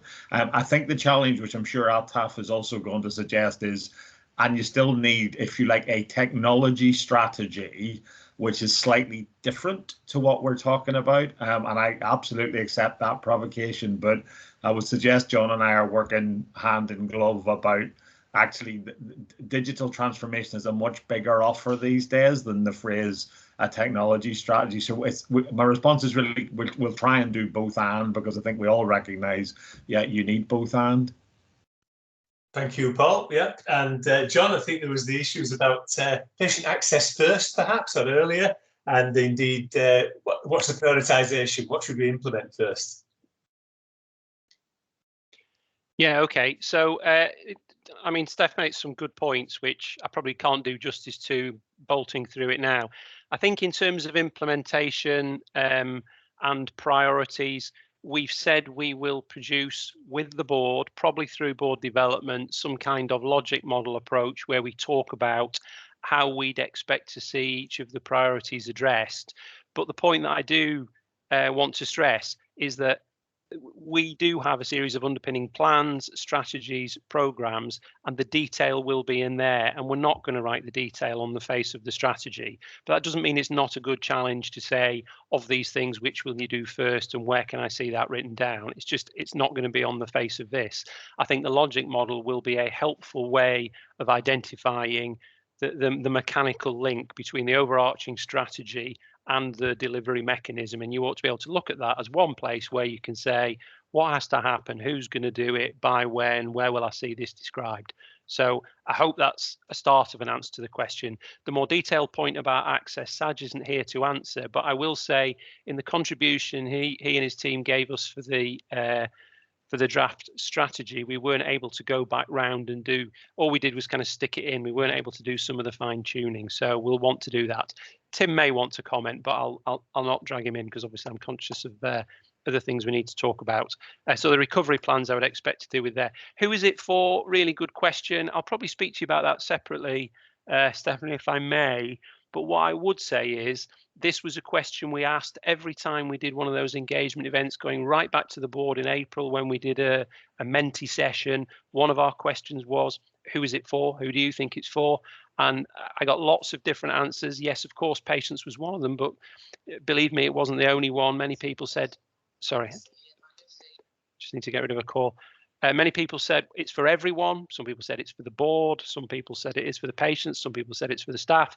I think I could sit here and justify just about anything. So you make a really good point about how we place things within the document, but I'm nervous about pulling out one segment of the audience and saying, no, it's for them, it's for them. I think the only safe conclusion to draw from the discussions we've had is that lots of people have an interest in this. We might need to differentiate the way we present it to make sure different people can access it. But I think I need to be careful about assuming there's one core audience because I don't think there is. And I won't add to Paul's point earlier on other than to say, yes, I agree with Paul. Thank you. Thanks, John. Thank you, Steph, as well, for some really good points there. Were you okay with the responses, Steph? Yeah, I was just going to say thank you both. And John, would love to catch up with you offline. Sorry I missed the session last week. It's a real shame, but happy to help you or have a conversation in any way I can. You're very helpful. Thank you. That's great. Thank you very much. And John, we're being asked to note and support the ongoing work there. What's the next step, John, in terms of board site on development? Well, I think we've got to stick with fixed points. If we keep inventing bespoke things, we'll just, I'll ruin your diaries and you'll hate me. So I'm going to suggest we bring it back for that formal sign off at board in January. And between now and then, you need to have enough visibility of what we're up to that there are no kind of surprises. So as we work on the draft, I think we'll look to share it and we can have some iteration. I mean, I can't do that 27 times, but I need to give you other opportunities before we meet in January, and I'll do that. Yeah, no, we're grateful for the additional engagement and the significant amount of work that's going on, John. Thank you to you and Matthew. And can I just say, I could see some nods around the table there. I don't think there's any objections to that idea. We're content to note and approve work so far. Thank you very much indeed. May I move to the communications annual update? at the risk of disappointing our comms colleagues, I think we're simply being asked to note the work undertaken by the team. John, did you want to raise anything in particular? Yeah, so no, I'm going to completely assume everything in the paper has been read. It is as it is. The only comment I would add is the comms team is no different from any other team we've talked about today. Their last 18 months has been brutal. They've been turned upside down. They've completely transformed the service they provide. They've been buried with work, and they're still standing. So I'm full of praise and admiration for them. They don't get everything perfect, but they do a darn good job. So the annual report only tells half the story, but there it is. It's a great report, actually, and I think really highlights the amount of work that has been undertaken by what's quite a small team, isn't it, when all said and done. May I ask whether there are any comments or thoughts? Would we simply being asked to note the work undertaken by that great team?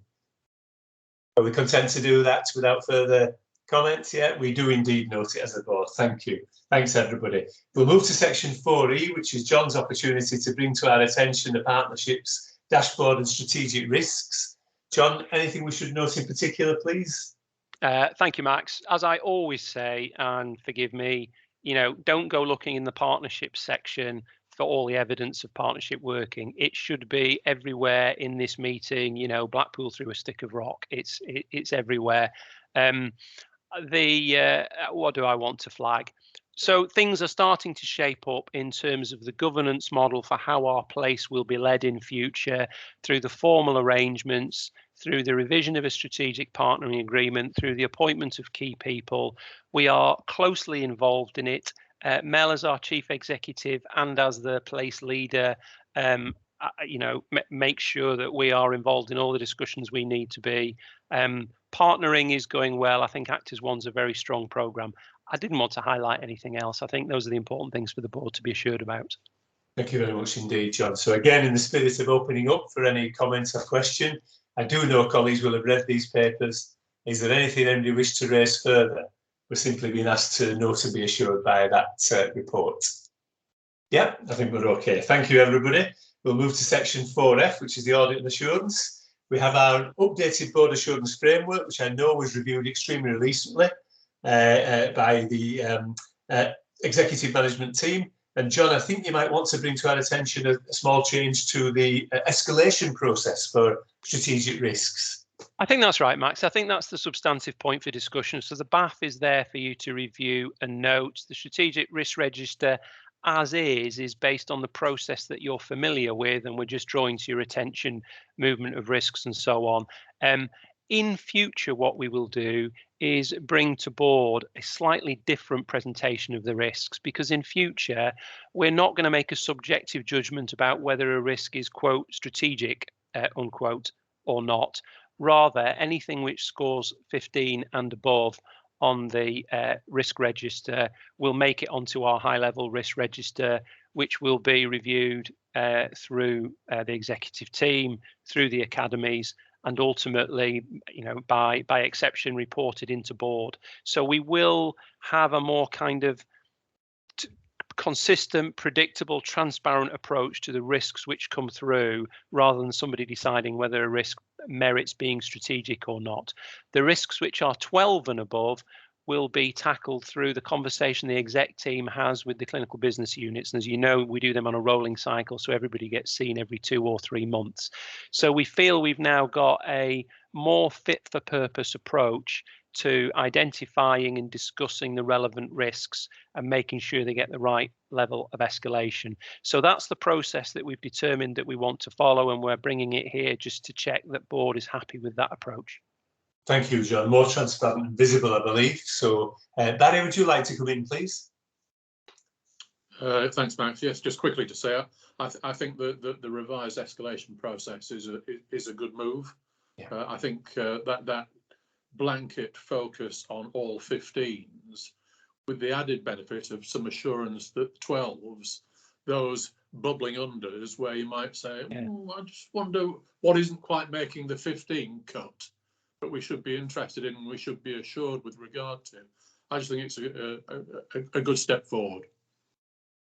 Thank you, Barry. It's a really useful comment. Thanks. And by the way, I think Carl, try and make an effort to perhaps bring that earlier into the agenda at next board, so that we can try and make sure we've got time to think through them. But I agree with your point, Barry. Thank you. Steph, would you like to come in? Yeah, mine, I'll make it really quick, and John, we can maybe pick up on this as well from when we catch up, just a bit of an understanding. When I looked at the risk register, I was surprised that we had 15 extreme risks at the target level. They seem to be getting higher at the target level than they did from the residual level. I didn't know if that was a bit of an understanding from me, so I was just a bit curious to understand a bit more about our risk acceptance policy and what risks we deem acceptable or not, and the process that we need to go to get some of those down, because 15 at the target level of extreme seemed a little bit risky, to put it in a non-technical perspective. I get it. We should probably have the conversation when we speak.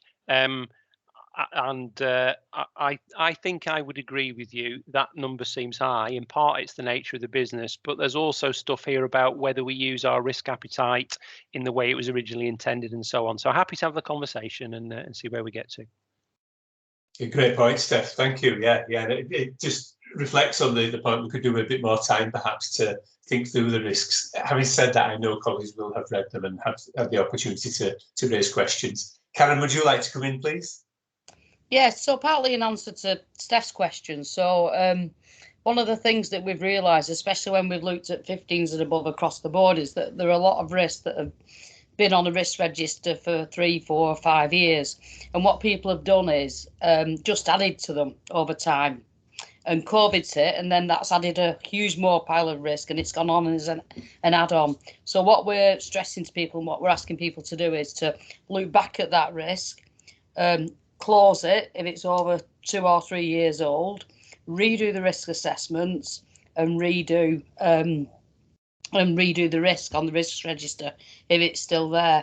But we do have some risks that do flutter over what their initial risk was. So staffing might be a really good example of that. So during COVID, because we've had to move from our optimal levels to safe staffing levels, we know there's a risk associated with that. So the risk has definitely gone up, and it's a true increase in risk.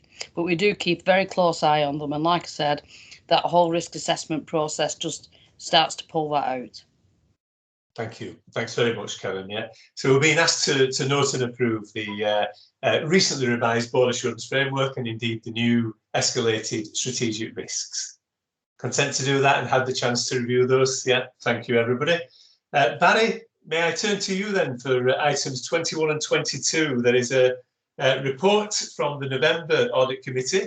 You wish to bring our attention to some minor amendments to the Audit Committee terms of reference. And then indeed there is the Audit Committee annual report. So I'll turn to you, Barry, and see whether there's anything in particular you want to emphasise with us, please. Okay. Well, first of all, the report regarding items raised and covered in the November Audit Committee meeting. The report is, I think, self-explanatory, but I'll be happy to answer any questions that board members may have. So I'm subject to any questions. I'm asking that the board accept that report. As regards the Audit Committee terms of reference, the committee considered some minor changes to those terms of reference, which basically boil down to the fact that we've removed reference to the Regulation and Assurance Committee, and to ask that the board accepts that our recommendation that those revised terms of reference are approved. Thank you, Barry. And so I'll just check whether there's any comments, questions or thoughts, or whether we're able to both note the November committee report and indeed approve the Audit Committee terms of reference. People have a chance to see those. No further detail required. Barry, they're approved. Thank you. Okay, thank you. Moving on to the Audit Committee's annual report in respect of 2020-21. This summarises all of the Audit Committee's activities in and relating to 2021. So it goes on to talk about the completion of the 2021 audit. It confirms that we've operated fully in compliance with our terms of reference and the work plan that is derived from those terms of reference, and contains nothing which the board hasn't seen in my in-year time-to-time reports. So again, it's here for me to answer any questions, and subject to that, the committee recommends that the board approves this annual report. Thank you very much, Barry. Thank you. And again, I'll just offer the opportunity for anybody to comment, question, request further detail. It's very well written, isn't it? So, well, can I ask that we register our thanks to Jackie, who drafted the report on our behalf? Yes, well, I would certainly endorse that, Barry, and in the absence of anybody disagreeing, I think we should record our thanks. Yeah, thank you, everybody. Are we content to approve the annual report as provided? Yeah, I think we are. Barry, thank you, and thank you for your brevity. I apologise, we're slightly rushing as we get towards the end of this meeting, but very well prepared report, so thank you, everybody. At 23, finally, under audit and assurance, is the report from myself as chair of the Charitable Fund Committee, the 9th of November meeting, and again, we're just asked, please, to note the discussion in regard to the Born in Bradford initiative and the request for this to be pursued by our executive colleagues through Actors 1, that we approve the Charity Committee terms of reference. The main change being there is we've actually upped the number of non-exec directors who will join that committee and therefore become trustees, up to 4. So I hope that's in keeping with board directors' requirements, and I'm happy with that. And would the audit committee is reminded that it would be required to approve the Bradford Hospital's charity annual reports and account prior to the submission to board for approval in January 2022. So can I assume that colleagues are content with those reports, please? And we're happy to assure approve as fit. Yeah. Okay, I don't think there's any issues arising from that. Okay. Thank you, everybody. At 23, I'll turn finally to the governance section. We have a membership plan, and it's been great to see the governors actually visibly involved in the development of that. 41,000 public members we have as a trust, and indeed all our staff. John, again, I'll turn to you and just ask, I think it's simply asking for approval of the ongoing work in accordance with the way it's suggested, but shall I ask you whether there's anything you'd want to say? I was going to defer to Laura, but you know what? The paper is what it is. We're looking for your approval. Yeah, thanks very much indeed. I'm very pleased to note, John, that it recognises our weaknesses actually in engaging with young people as members. I'm delighted to note that that's referred to in there. And I want to endorse that position, that we take as much action as we can. Now's not the time for a bigger debate on that, but we're the youngest city in Europe, you know, and it's important that we try and reflect that in our membership work and indeed perhaps in other forms of governance. So a discussion for another day that I've got on my notes of things to do, a list of things to do. But we're being asked simply to approve that membership plan, which is great. I propose to you. Everybody happy? Yeah. That's great, and we're looking at better ways of communicating, etc. You'll know that I do a regular update to members that either goes by email or occasionally by post, mostly by email. So yeah, okay, we're happy to approve that. Thank you, everybody. And Pat, we're asked to approve the 3 recommendations of the Bradford Hospital Charity draft annual report and accounts and letter of representation. Would you wish to bring our attention to anything there, please? I think that might be me rather than Pat. Sorry, Matthew. Sorry, yeah. You know, Max. I'll just keep take it away. You can take it away if you want, Pat. Well, no, I can agree. We've been asked to approve and sign the annual report and accounts, note the ISA 260 report, and approve and sign the management representation letter now with Matthew. So sorry, I'll pass to you, Matthew. No, that's fine. So these are the 1920 accounts. They've taken quite a bit of time to conclude.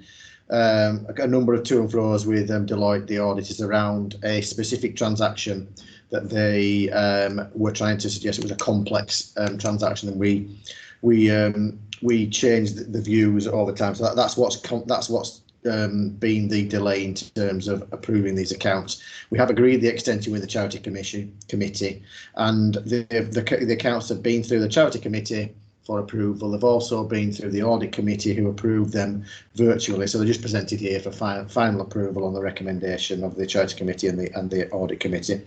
The audit report, the ISA 260, highlights it's an unmodified audit opinion.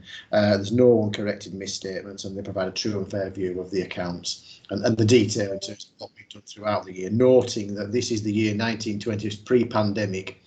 But unfortunately, it was in the year where we invested the money into stocks and shares, and within about a month, we had the crash as a result of the start of the pandemic. But you know, there was no way we could have foreseen that. But yeah, it just provides you an overall position in terms of where the money was invested throughout the year. And actually, we'll be bringing the 2021 accounts to be reviewed in January. So they're hot on the heels of closing down 1920. Yeah, that's great, Matthew. Thank you. And Pat, are you okay to take over as Director of Finance quite soon? Matthew, thank you very much indeed. Did anybody have any queries, thoughts, concerns, or further detail required? Approve and sign the draft annual report and accounts. Note the ISA 260 report and approve and sign the management representation letter. And helpfully put into context briefly there by Matthew, which is much appreciated. Matthew, I don't think there's any further detail required. We're all content to approve those recommendations. Thank you very much indeed for that additional detail, much appreciated. And the final item on the agenda is the Health, Safety and Resilience Committee governance proposal. So I think this is refreshed under Mark, I think, to chair it, but I will pass to John, who's shown on the agenda as leading on this, and ask whether, again, John, anything you'd wish to bring to the attention of directors. It's like pinball. You are right, Mark is the lead director for this now. However, this is a governance point about the reporting line. So I'm going to invite Laura just to knock it on the head for you as our board secretary, if I may. Laura. Thank you. Yeah, I think just very briefly, we're proposing that the Health and Safety Committee reports through to the People Academy. Previously, it was reporting to the Regulation Assurance Committee, which obviously no longer exists. So the exec team considered this and are proposing that People Academy is the best fit. So we're just asking the board to approve that. Yeah, that's great, Laura. Thank you. Thanks. And hopefully colleagues have had the chance to see that. We wish, Mark, are you still on the call? You are still on the call, yeah. So, Mark, is there anything you'd want to bring to our attention regarding that? We wish you well in the taking that forward. Yeah, thank you, Chair. Not really, Max. I think from my perspective, this is about finding the right home for it now, obviously, because we've not got Regulations Committee as a separate entity. So the discussion was had and it was felt that the fit was right there. And I think importantly, just to note for the board, you know, the risks are ultimately around people and they're around, you know, staff, patients and visitors. So no matter how you look at the risk, ultimately it felt it kind of fitted in that location as best with our portfolio of academies. So I'm very comfortable with that. I'll lead that and take the committee forward, and obviously we'll report to People Academy accordingly. So yeah, unless there's any questions, I think it's really a conclusive way forward. That's great, Mark. Thank you very much. And my understanding, Mark, is that incidents of violence as well are collated, analysed and discussed at that committee. Is that right, Health and Safety? So yeah, hugely important work. Thank you to Mark and John for including a non-exec director as part of the committee. I recognise it does report, of course, to a NED Chair People Academy, but there was a keenness on the part of non-exec directors to at least be involved at the moment with the development of the committee. If that subsequently suits not to be required, then I accept that, but we'll see where we go. So I'm delighted to see the work that's being done, and good luck with that, Mark, and thank you, John. Yeah. Are we all content to approve the governance proposal, yeah? Thank you, Laura, for the detail provided. I think we are. There's no further detail required. That's great. There was no other business, so I will bring this meeting to a close now by reminding you of the documents included at the annexes. Annexes 1 to 4 have some very useful and important information provided, including, I think, and again, sorry about the amount of time today, but to be fair, it was given up to a terrific CBU presentation. But the nurse staffing report, Karen, thank you for that. I felt that was really important, and I would commend that to directors. If you've not had the chance to read through that yet, just have a look at that. It's very good at actually highlighting some of the difficulties, challenges, but also work that's being done to create appropriate staffing levels. So thank you for that, Karen. Paper 34, nurse staffing report. Yeah. Okay. In the absence of any further comments or thoughts, can I finish by advising you that myself and Laura, under John's management, of course, are actively reviewing board content. And, you know, there's nothing is of that agenda today that you say shouldn't really come towards board, or if there is, please do tell me, but I don't see that. Shall we finish by wishing our CEO well in her recovery? Let's hope. I don't believe it's anything serious. It's simply a kind of virus type condition, bad cough, etc., and headaches. But we wish Mel well, and we miss her when she's not here because that's unusual. Thank you to everybody for such a strong attendance. It's very, very much appreciated, and actually it's always happening. So I really appreciate that. I realise some people have had to drop off in order, for example, to go to the HSJ Awards. So that's great. Can we just close the recording now, please? I realise that some people have to